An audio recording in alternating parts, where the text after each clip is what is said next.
Mars 1932. Les dernières neiges du Jura français s'accrochaient aux sapins noirs comme des linceuls suspendus dans l'air glacé.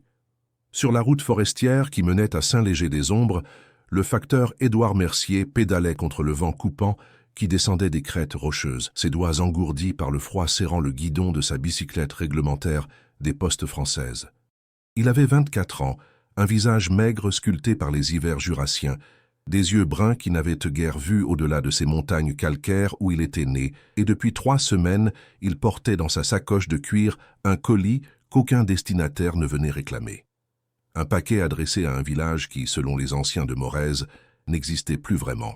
Un village qui respirait encore, disait-on en chuchotant dans les tavernes enfumées, mais qui avait cessé de parler, de vivre, d'être. Le courrier portait le tampon effacé d'une administration lointaine et l'adresse griffonnée à l'encre noire, Mademoiselle Hélène Girardot, Maison Girardot, Saint-Léger-des-Ombres, Jura. 3 fois Édouard avait tenté de monter là-haut. 3 fois quelque chose l'en avait dissuadé. À la 3e tentative, le vieux Roussel, le garde forestier alcoolique, lui avait craché au visage dans l'arrière-salle du Café des Sapins. Les vivants n'ont rien à faire à Saint-Léger, petit. Rien. Pas depuis la nuit où tout s'est tu. Pas depuis que les ombres ont pris ce qui leur appartenait. Mais Édouard Mercier était un fonctionnaire consciencieux, élevé dans le respect de la République française et de ses devoirs, et la République ne reconnaissait pas les superstitions montagnardes. La route montait en lacets serrés entre les murailles de sapins dont les branches basses griffaient l'air comme des doigts squelettiques. L'air sentait la résine gelée, l'humus noir des sous-bois et quelque chose d'autre, une odeur âcre entre la cendre froide et le bois mort depuis trop longtemps. Les ornières laissées par les charrettes dataient de plusieurs mois. Personne ne circulait plus ici. Les paysans des hameaux voisins préféraient faire un détour de 15 kilomètres plutôt que de longer la forêt communale de Saint-Léger. Le silence était d'une densité presque physique, comme si la montagne elle-même retenait son souffle. Pas de craquement de branches sous le poids de la neige, pas de cris de corbeaux, pas même le bruissement furtif d'un écureuil.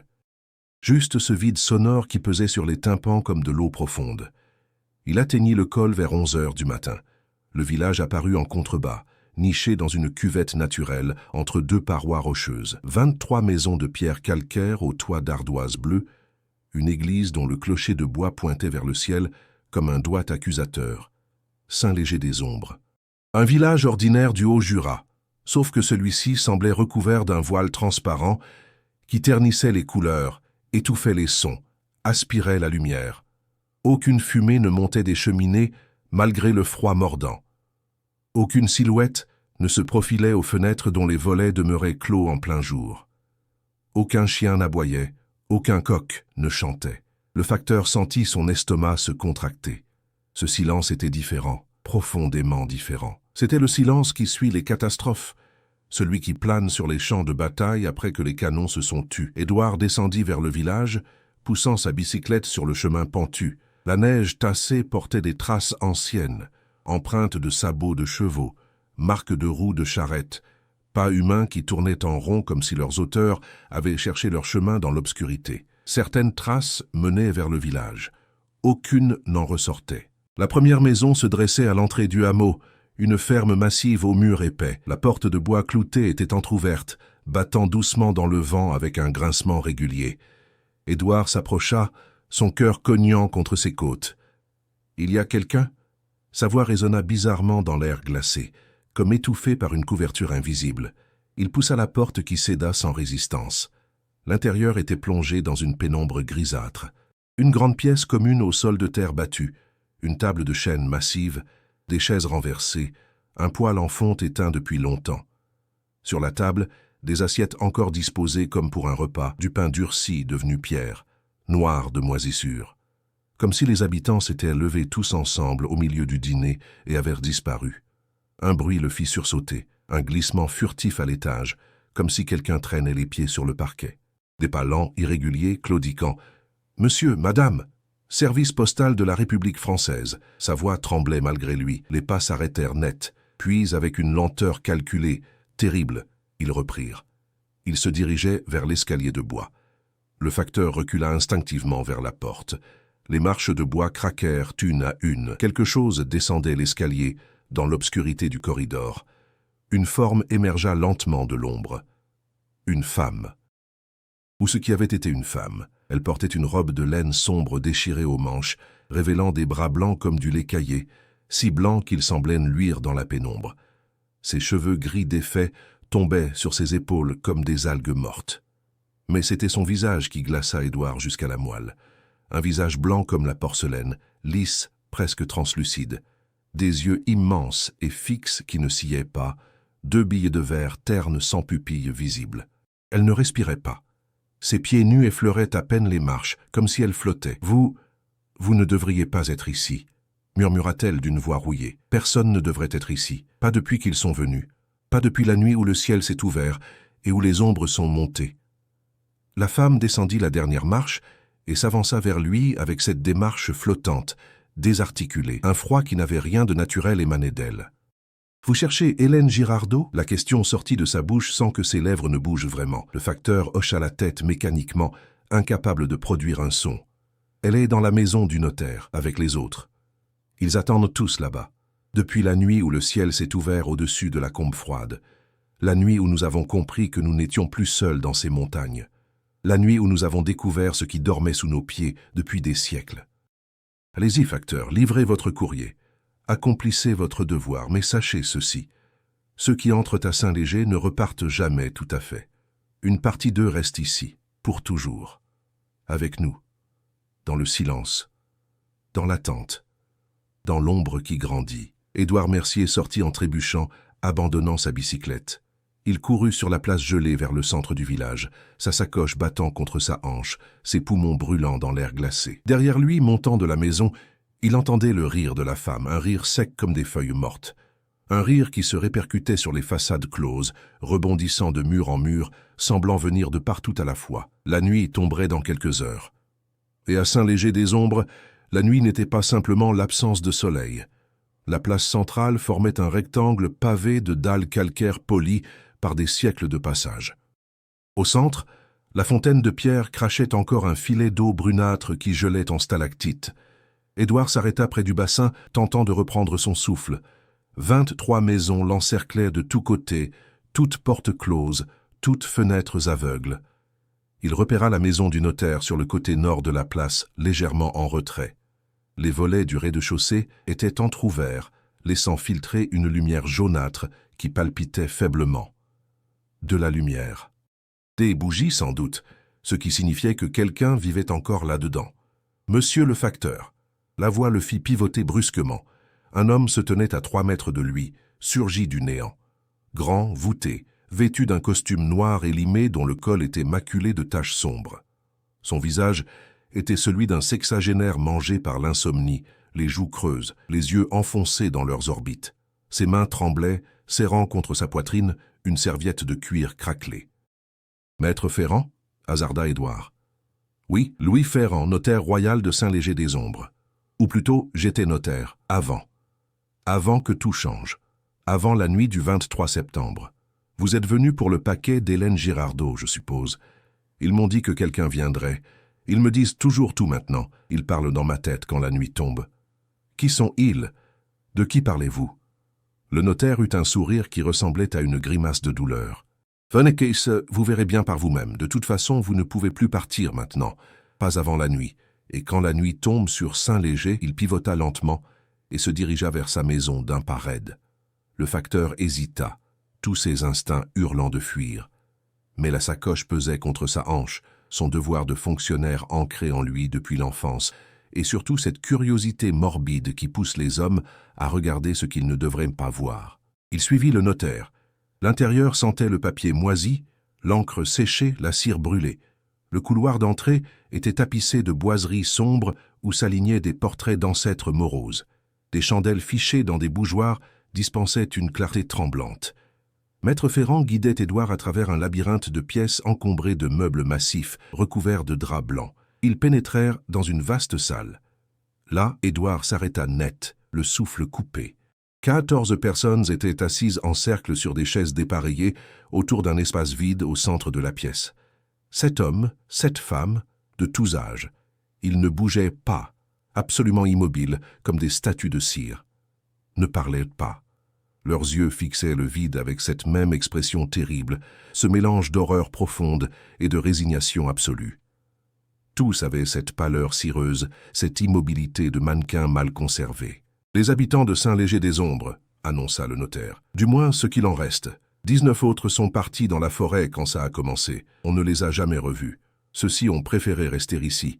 Ils attendent maintenant. » Ils attendent quoi?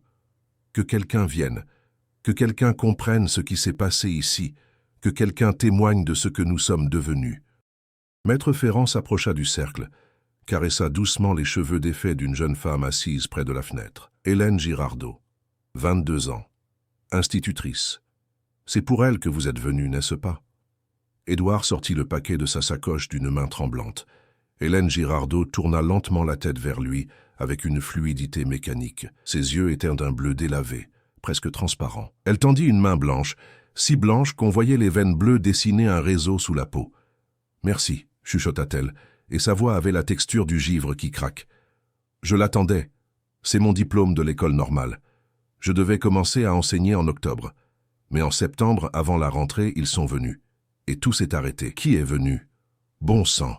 Que s'est-il passé dans ce village maudit? » Le notaire s'assit lourdement sur une chaise. Il ouvrit sa serviette, en sortit un registre relié de maroquin noir. Ses mains tremblaient. Il chercha une page marquée d'un signet rouge, commença à lire d'une voix monocorde. 23 septembre 1931, 21 heures. Assemblée extraordinaire des habitants. Ordre du jour. Les disparitions inexpliquées. Depuis 3 semaines, 9 personnes ont disparu du village. Pas de traces, pas d'indices, pas de corps. Volatilisé. Henri Maublanc, le bûcheron. Sa fille Marie, 16 ans, le père Augustin, notre curé, et d'autres encore. À chaque fois, la même chose. Ils sortent à la tombée du jour et on ne les revoit jamais. Maître Ferrand leva les yeux vers Édouard et dans son regard flottait une terreur ancienne, figée. Ce soir-là, nous étions 37 réunis dans cette salle même pour décider quoi faire, former des patrouilles, fouiller la forêt, prévenir la gendarmerie. Nous avons parlé pendant des heures. Et puis, vers minuit, quelqu'un a frappé à la porte. Nous avons ouvert. Il n'y avait personne sur le seuil. Juste la nuit, et le vent qui soufflait depuis la combe froide, et ce bruit. Un bourdonnement sourd qui venait de partout. De la terre sous nos pieds, peut-être. Ou du ciel. Un son grave qui vrillait les tympans, qui faisait vibrer les os du crâne. Hélène Girardot parlait maintenant, sa voix se mêlant à celle du notaire. Ils sont entrés par toutes les ouvertures en même temps. Par les portes, les fenêtres, les cheminées, ils n'avaient pas de forme précise, pas de contour défini. C'était comme des ombres plus épaisses que l'obscurité ordinaire, plus noires que le noir. Des ombres qui flottaient, qui ondulaient comme de l'eau, qui s'insinuaient dans le moindre recoin. Et ceux qu'ils touchaient changeaient, pas immédiatement, pas de façon visible. Mais à l'intérieur, quelque chose s'éteignait. Nous sommes restés figés pendant des heures, continua le notaire. Incapables de bouger, paralysés, regardant ces choses nous examiner, nous toucher, nous sonder, et quand elles sont reparties au petit matin, glissant vers la combe froide d'où elles étaient venues, nous étions devenus ce que vous voyez maintenant. Des coquilles vides, des échos d'humanité, des ombres de nous-mêmes. Édouard reculait lentement vers la porte. Certains ont essayé de fuir le lendemain, poursuivit une voix masculine rauque. 19 personnes sont parties dans la forêt en courant, mais la forêt n'est plus sûre. Il y a des endroits maintenant qui n'existaient pas avant, des endroits où l'air tremble, où les arbres poussent à l'envers, où le temps se plie et se tord. Ceux qui sont entrés dans ces endroits, on entend leur voix parfois. La nuit, elles appellent, elles supplient, mais nous ne pouvons plus les aider. Le cercle se resserrait imperceptiblement, les 14 habitants convergeant lentement vers Édouard sans sembler marcher. Le notaire se dressa avec une lenteur terrible. « Vous comprenez maintenant? Vous comprenez pourquoi personne ne revient de Saint-Léger-des-Ombres? Parce qu'une fois qu'on a vu ce que nous avons vu, qu'on a été touché par ce qui nous a touchés, on ne peut plus vraiment repartir. Une partie de nous appartient désormais à ce lieu, à ces ombres anciennes. À ce silence qui n'est pas vraiment un silence, mais une attente, Édouard hurla, un cri rauque et désespéré. Il se précipita vers la sortie, bousculant les chaises qui tombèrent avec fracas. Derrière lui, aucune poursuite, juste ce murmure collectif qui montait comme une prière. « Restez avec nous, attendez avec nous, témoignez avec nous. Ils reviendront cette nuit. Ils reviennent toujours quand la nuit tombe. Toujours. Il jaillit dans la rue, courut vers la place centrale. Le soleil déclinait rapidement derrière les crêtes occidentales. Dans moins d'une heure, ce serait la nuit complète. Et Édouard comprenait qu'il ne devait surtout pas être là quand tomberait l'obscurité totale. Édouard courait au hasard entre les maisons, cherchant désespérément la route forestière, mais chaque ruelle semblait le ramener vers la place centrale, comme si le village lui-même se refermait sur lui en spirale. Ses poumons le brûlaient, ses jambes tremblaient.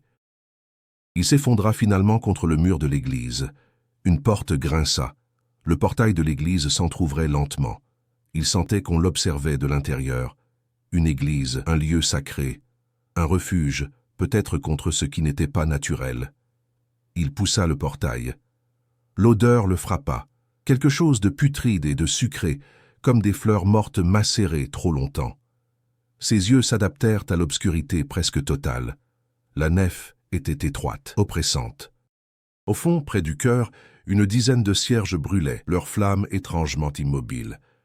Et entre les bancs, agenouillés sur les prie-dieux, des silhouettes priaient dans un silence absolu. 7 personnes priaient, tête penchée. De dos, on aurait pu les croire normaux. Mais quand l'un d'eux tourna légèrement la tête, le facteur vit son profil et réprima un haut le cœur. Le visage était à moitié effacé, comme gommé par une main invisible. Les traits flous et indistincts, les yeux réduits à des creux sombres. Une face devenue floue, humaine seulement par souvenir de ce qu'elle avait été. « N'ayez pas peur, monsieur le facteur. » Une voix féminine s'éleva. Édouard pivota. Une femme se tenait près du confessionnal. Elle portait une robe noire stricte et un voile de deuil, mais son visage était intact, presque beau dans sa sévérité. La quarantaine, des traits fins, des yeux gris acier brillants d'une intelligence aiguë. « Je suis Marguerite Bouvard, l'épouse du maire Joseph Bouvard. Ou plutôt, j'étais son épouse avant qu'il ne parte dans la forêt avec les autres fuyards. Vous êtes le facteur Édouard Mercier de Morez. Madame Bouvard, que se passe-t-il dans ce village maudit? Je dois partir d'ici immédiatement. Je dois prévenir les autorités. » Marguerite Bouvard eut un sourire triste. « Les autorités ne viendront pas, monsieur Mercier. Elles sont déjà venues. Des gendarmes, un inspecteur. Ils ont enquêté consciencieusement et tous sont repartis sans rien voir d'anormal. Ou plutôt, ils ont vu, mais ils ont immédiatement oublié. C'est ce qui arrive à tous ceux qui viennent ici sans y être appelés. Saint-Léger se protège lui-même, maintenant. » Elle marcha vers l'hôtel. Édouard la suivit. Mon mari Joseph était un homme rationnel. Quand les disparitions ont commencé en septembre, il a cherché des explications logiques. Il a organisé des battues. C'est pendant ces battues qu'ils ont trouvé l'endroit, la source, le cœur du mal. Quel endroit? À 2 kilomètres au nord d'ici, il y a un vallon profond que les anciens appelaient la Combe froide. Un lieu que même les bûcherons évitaient instinctivement. Mon mari y est descendu avec 12 hommes. 3 seulement sont remontés, les yeux fous. Ils ont parlé d'une clairière cachée où les arbres poussaient en cercle parfait. Au centre, des pierres levées très anciennes couvertes de signes gravés. Et sous ces pierres, une ouverture dans la terre, un puits d'où montait ce bourdonnement grave qui faisait vibrer les os. Elle alluma une lanterne à huile, illuminant l'autel. Édouard découvrit que l'autel avait été profané. La nappe brodée avait été arrachée, révélant la pierre nue. Et sur cette pierre, quelqu'un avait gravé des symboles avec un instrument dur. Pas des croix chrétiennes, mais des formes anguleuses qui donnèrent le vertige. « Le père Augustin », murmura la créature d'une voix qui semblait venir de très loin. « C'était mon nom quand j'étais encore entier. Maintenant, je suis devenu partie intégrante de la forêt, comme les autres disparus, comme vous allez le devenir si vous ne fuyez pas immédiatement. » L'allumette s'éteignit. La voix du père Augustin continuait dans le noir. Ils ne tuent pas directement, ce serait trop simple. Ils transforment lentement, ils absorbent progressivement. 19 personnes sont venues dans cette forêt après la nuit du 23 septembre, fuyant le village. Nous sommes tous encore là, enracinés dans le sol comme des arbres morts, fondus dans les troncs, conscients, toujours atrocement conscients. C'est ça le plus terrible, la conscience qui persiste quand tout le reste change. D'autres voix s'élevèrent de partout, émanant des troncs invisibles, du sol, des branches. Un cœur de souffrance indicible. « Partez d'ici !» gémissait une voix féminine jeune. « Courez pendant qu'il en est encore temps !» suppliait une voix d'enfant. « Avant qu'il ne vous trouve, murmurait une voix masculine brisée. Édouard recula en titubant, tomba, rampa, se releva, recommença à courir aveuglément. Derrière lui, le cœur des damnés enflait, des dizaines de voix maintenant. La forêt entière parlait, suppliait, hurlait sa souffrance éternelle. Il déboucha soudainement dans une clairière circulaire. Là, il s'arrêta net, le souffle coupé, la combe froide. Il savait que c'était elle, avec cette certitude instinctive qui précède la raison. La clairière formait un cercle presque parfait d'une 50aine de mètres, trop parfait pour être naturel. Les arbres qui l'entouraient se penchaient tous vers l'intérieur comme des spectateurs. Au centre exact, les pierres levées.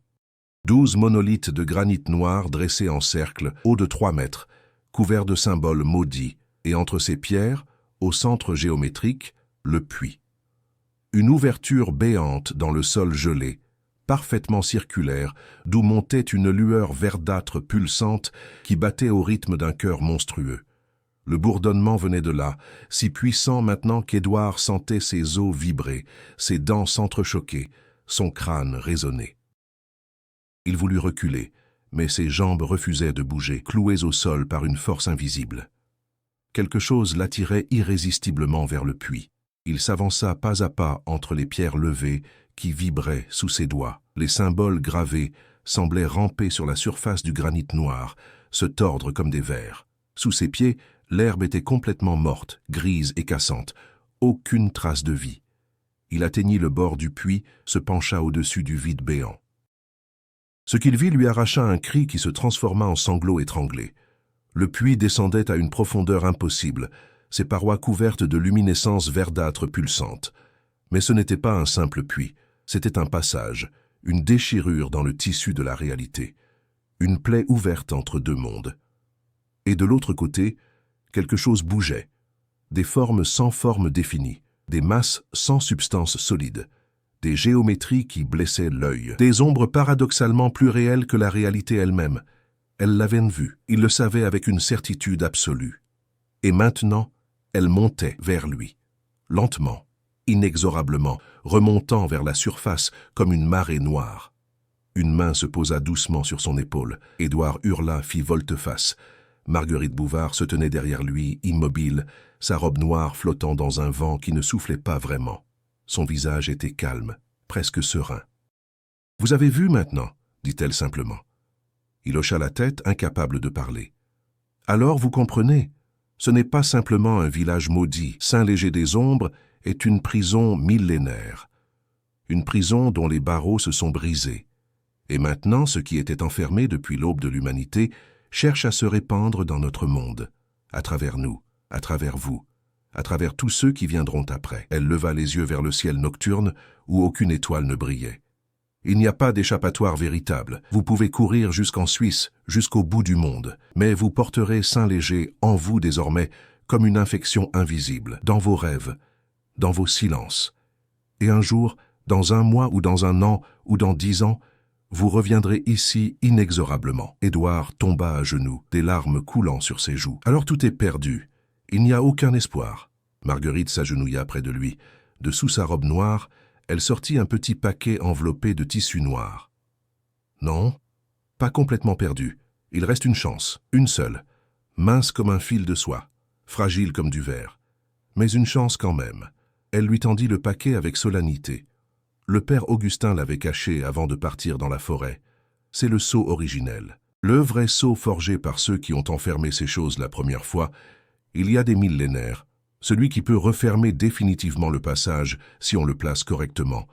Mais il faut un sacrifice conscient et volontaire. Elle plaça le paquet dans les mains tremblantes d'Édouard. À l'intérieur, il sentit quelque chose de dur et de froid, de lourd comme du plomb.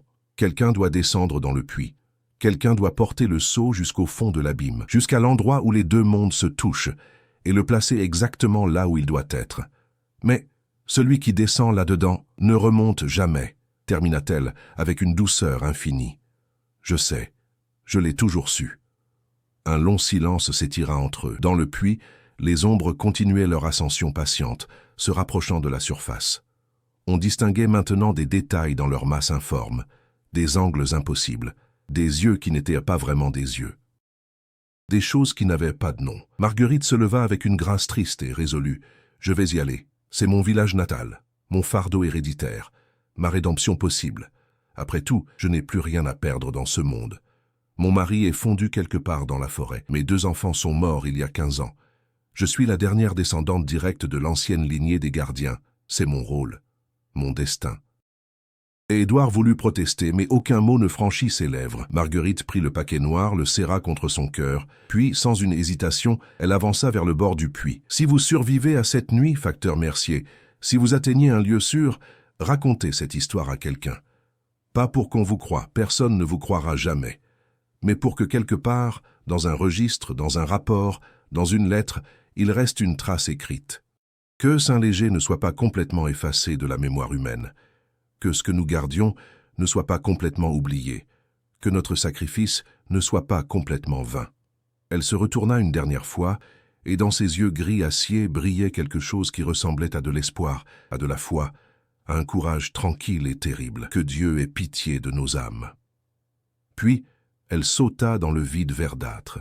Le cri qui résonna n'était pas celui de Marguerite tombant, mais celui de quelque chose d'autre, quelque chose de vaste et d'ancien, qui comprenait qu'on venait de lui refermer la porte au visage après des siècles d'attente. Un hurlement qui traversa la terre et l'air, qui secoua les arbres jusqu'à leurs racines, qui fendit les pierres levées. Édouard, prostré au bord du puits, vit la lumière verdâtre vaciller violemment, faiblir progressivement, puis s'éteindre brusquement comme une bougie qu'on souffle.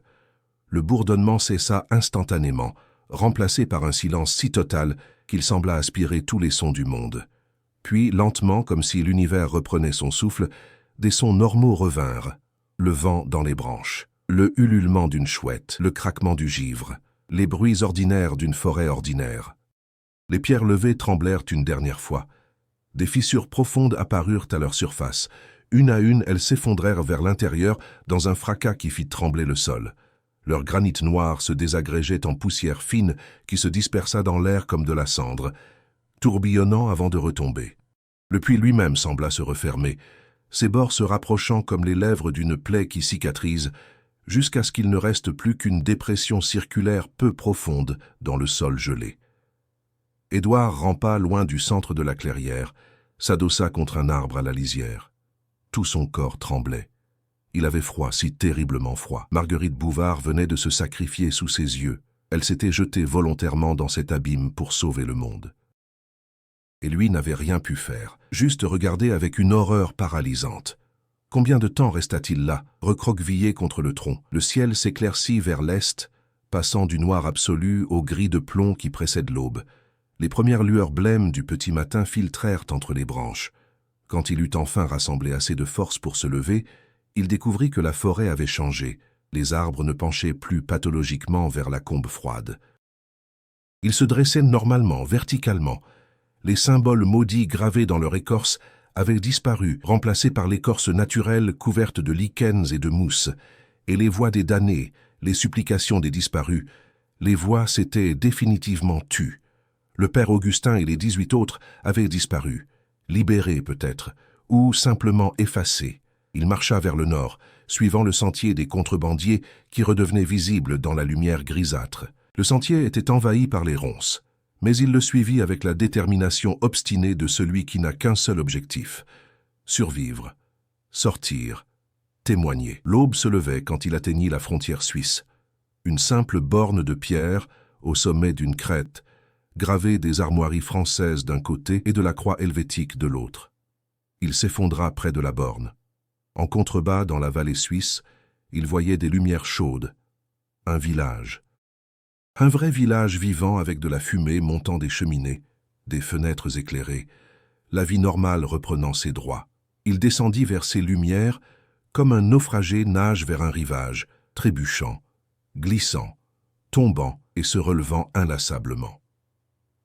Les gendarmes de Saint-Claude ne le crurent évidemment pas quand il se présenta à leur brigade 3 jours plus tard. Dépenaillé, fiévreux, le visage griffé, il ressemblait à un vagabond dérangé. Ils l'écoutèrent avec politesse, prirent des notes, puis le renvoyèrent avec des conseils de se reposer, de consulter un médecin, peut-être un aliéniste. L'inspecteur Marchand, venu de Besançon, fut plus patient.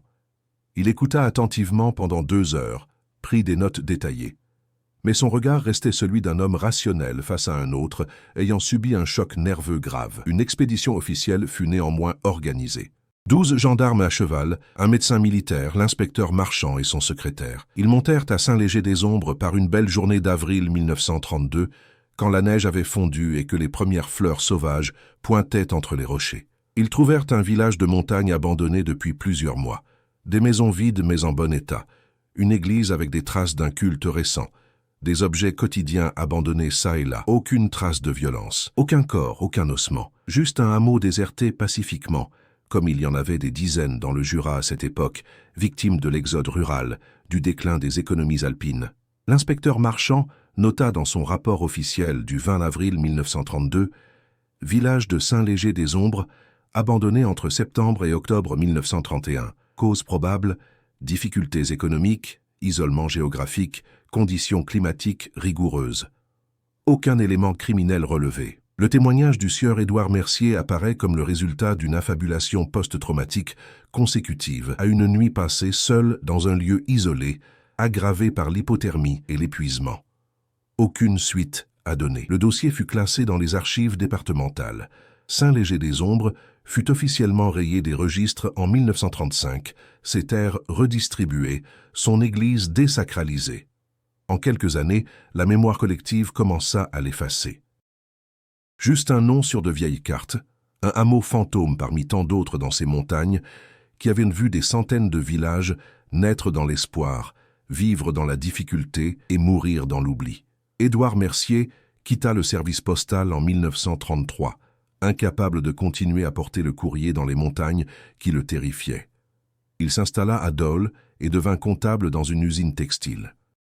Il se maria en 1935 avec Simone, une institutrice, eut 2 enfants, vécut une vie extérieurement tranquille de petit bourgeois provincial. Mais ceux qui le connaissaient remarquaient certaines particularités. Il ne dormait jamais dans l'obscurité complète, gardant toujours une veilleuse allumée. Il refusait catégoriquement de s'approcher des forêts.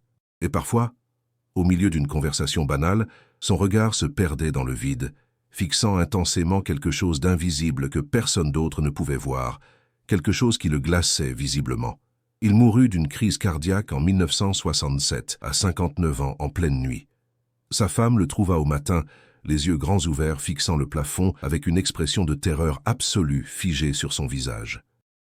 Dans ses affaires rangées au grenier, sa famille trouva un carnet à couverture de moleskine noire qu'il avait tenu secrètement pendant 35 années.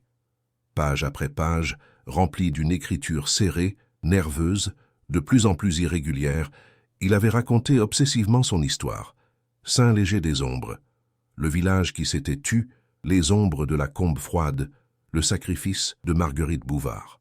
Encore et encore les mêmes événements, comme s'il cherchait à leur donner un sens, à les exorciser par l'écriture. Sa fille Pauline, institutrice à Lyon, lut le carnet en une seule nuit blanche et le rangea dans un tiroir fermé à clé. Une histoire triste, pensa-t-elle. Le délire progressif d'un homme bon traumatisé par quelque chose qu'elle ne comprendrait jamais. Elle le garda par piété filiale, incapable de le jeter. Et à sa propre mort en 2018, à 86 ans, le carnet passa à ses enfants, qui le mirent en vente dans un vide-grenier, ne sachant qu'en faire. C'est là, sur une table pliante, entre de vieilles assiettes et des livres jaunis, qu'un collectionneur l'acheta pour 3 €. Et c'est comme ça, par ce hasard improbable, que l'histoire véritable de Saint-Léger-des-Ombres finit par ressortir lentement de l'oubli. Aujourd'hui, si vous cherchez Saint-Léger-des-Ombres sur une carte moderne, vous ne le trouverez pas. Le lieu a été rebaptisé, ses coordonnées effacées des GPS, ses ruines recouvertes par la forêt. Mais les vieux bergers qui font paître leurs troupeaux dans le Haut-Jura parlent encore à voix basse, autour des feux de camp, d'un vallon étrange situé quelque part près de la frontière suisse. Un endroit dont ils ne prononcent jamais le nom exact, un endroit où les moutons refusent d'aller paître, où les chiens gémissent et font demi-tour, où l'air est toujours un peu plus froid même en plein été, un endroit qu'il vaut mieux éviter quand la nuit commence à tomber sur les montagnes. Parce que certaines portes, même refermées avec des sceaux millénaires, ne sont jamais complètement scellées pour l'éternité. Certains silences ne sont jamais vraiment silencieux, mais bruissent de murmures inaudibles. Et certaines ombres, une fois éveillées et ayant goûté à la lumière de notre monde, ne se rendorment jamais tout à fait dans leur prison souterraine.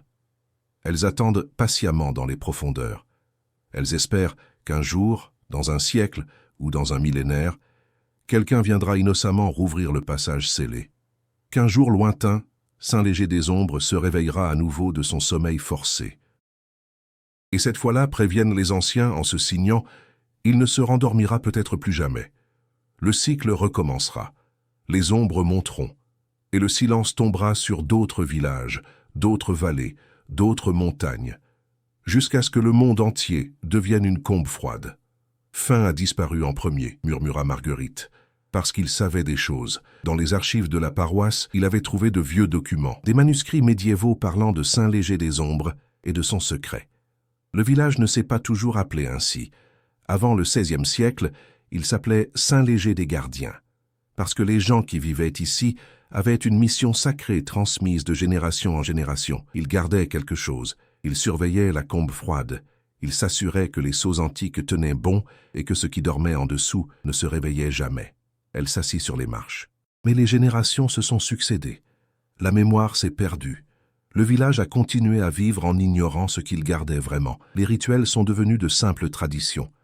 Et quand les sceaux millénaires ont finalement cédé en septembre, personne ne savait comment les réparer. Personne sauf le père Augustin, et ils l'ont pris en premier. Ces ombres, elles sont intelligentes? Plus qu'intelligentes. Elles sont anciennes au-delà de toute compréhension. Elles comprennent nos pensées, nos peurs. Elles planifient avec une patience immortelle. C'est pour cette raison qu'elles ont laissé certains d'entre nous presque intacts, pour témoigner, pour attirer d'autres humains ici, pour servir d'appât, pour attirer des gens exactement comme vous. Un frisson glacé parcourut l'échine d'Édouard. Moi? Pourquoi moi? Parce que vous êtes un messager par profession, un lien avec le monde extérieur. Et maintenant que vous êtes venu ici, vous ne pouvez plus l'oublier vraiment. Vous porterez ce village en vous comme une maladie invisible. Et un jour, vous reviendrez ici. Ils s'assurent toujours que les gens reviennent. C'est leur manière de se répandre lentement. Le soleil disparut derrière les montagnes. Dans l'église, les cierges vacillèrent tous ensemble, leurs flammes s'inclinant vers l'est, vers la combe froide. Les 7 fidèles se levèrent d'un même mouvement, se tournèrent vers Édouard. Marguerite se leva brusquement. « Partez maintenant, tant qu'il reste encore un peu de lumière. Courez vers le nord. Il y a un vieux sentier de contrebandiers derrière le cimetière qui mène à la frontière suisse. Peut-être que vous échapperez à la première nuit. Peut-être. Et vous ?» Elle sourit. « Moi, je reste ici où est ma place. Ma famille vit ici depuis des siècles, depuis l'époque où nous étions les gardiens. Partez, ne vous retournez pas. Et si vous survivez, racontez notre histoire, même si personne ne vous croit. » Le bourdonnement commença à monter depuis les profondeurs de la terre. Les murs épais tremblèrent. « Partez !» hurla Marguerite. Édouard courut vers la sortie, jaillit de l'église dans la pénombre bleutée du crépuscule et s'enfonça vers le nord entre les maisons silencieuses, cherchant ce sentier qui représentait sa seule chance de survie. Derrière lui, un chant s'élevait. Pas un chant de prière, mais quelque chose de plus ancien, de plus sombre. La nuit tombait comme un rideau qu'on laisse choir brutalement. Édouard jaillit de l'arrière de l'église, traversa le cimetière aux croix penchées, se rua vers la lisière de la forêt. Le bourdonnement enflait, faisant vibrer l'air glacé. Le sentier de contrebandier partait derrière le cimetière, s'enfonçant sous une voûte de sapins si dense que la lumière mourante n'y pénétrait pas. Édouard plongea sous les frondaisons, ses mains tendues devant lui. Des racines agrippaient ses chevilles, des épines lacéraient ses joues, mais il courait sans s'arrêter. Combien de temps courut-il ainsi dans le noir absolu? Le temps s'était dilaté. Il finit par s'effondrer contre un tronc couvert de mousse. Le silence qui suivit était pire que le bourdonnement. Un silence total, absolu. Édouard fouilla ses poches, trouva sa boîte d'allumettes. Il en craqua une. La petite flamme projeta un cercle tremblant. Les arbres se dressaient comme des colonnes de cathédrale. Mais quelque chose clochait. Les arbres penchaient tous vers l'est, vers la combe froide.